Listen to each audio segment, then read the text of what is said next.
ሰላም ጤና ይስጥልኝ። ውድና የተከበራችሁ የጌጤነሽ ቤተሰቦች እንዴት ናችሁ? ደህና ናችሁ ወይ? እኔ በጣም ደህና ነኝ፣ እግዚአብሔር ይመስገን። ደህና እንደምትሆኑ ሙሉ ተስፋ አለኝ ማለት ነው። እንግዲህ ዛሬ ታህሳስ 19 ነው። ታህሳስ ገብርኤል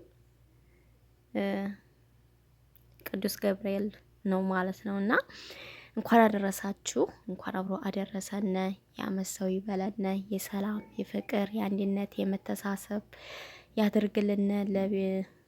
ለኢትዮጵያ ሰላምን ለቤተሰቦቻችን ሰላም ያድርግልን።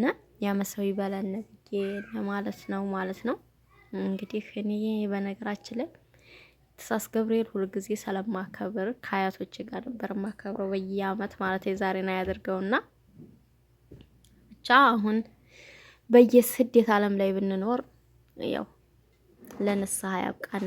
ለሀገራችን ሰርተን ስኬታማ ሆነን ደግሞ ካሰብንበት ደረጃ ደርሰናል። ሀገራችን ላይ ደግሞ የምናከብር ከቤተሰቦቻችን ጋራ ሀገራችንን ሰላም አድርጎልን ሁሉም ነገር ደግሞ አገር ሰላም ሲሆን ነው ሁሉም ሰላም የሚሆነውና እንኳን አደረሳችሁ፣ እንኳን አብሮ አደረሰን። የዓመት ሰው ይበለልን። ሰላምን፣ ፍቅርን፣ አንድነትን፣ መተሳሰብን፣ ረሃብን፣ ጥማትን አርቆ ልምልም ያለ ዘመን ያደርግልን ብዬ ምኞቴ ነው ማለት ነው። እናንተም እንደምትመኙ ሙሉ ተስፋ አለኝ ማለት ነው።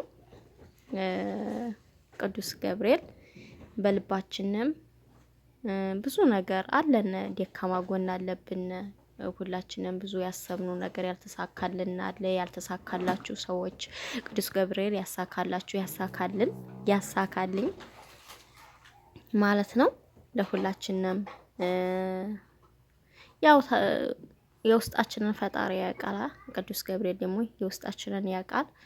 ያሰብነው ካሰብነው ደረጃ ከፈለግነው ደረጃ ፈጣሪ ያደርሰን ብዬ ምኞቴ ነው። ታህሳስ ገብርኤል ያው እኔ አከብር ነበር ኢትዮጵያ እያለሁ ማለት ነውና የዛሬና ያደርገው ማለት ነው። ስደት ያው ብትንትናል ነው ማለት ነው በስደት ዓለም ላይ እና ቅዱስ ገብርኤል ውድ አባታችን ይጠብቀን በስደት ዓለም ላይ ሀገራችንን ሰላም፣ ቤተሰቦቻችን ሰላም ያደርግልን። በአዲስ ቪዲዮ ውስጥ የምንገናኝ ሰላማችሁ ብዝት ትርፍ ይበልኝ። እንኳን አደረሳችሁ፣ እንኳን አብሮ አደረሰን። የዓመት ሰው ይበለን። በጣም የምወዳችሁ። እንደዚህ ቻናል አዲስ የሆናችሁ ላይክ፣ ሰብስክራይብ እያረጋችሁ ቤተሰብ ሁኑ። ኢትዮጵያን ስጎብኙልኝ እህልኝ ማለት ነው።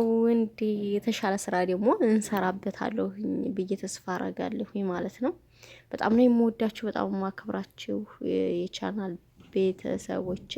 መልካም ሁሉ ተመኝቻለሁኝ። መልካም ባይ ባይ። አዲስ ዘመን ያደርግልን።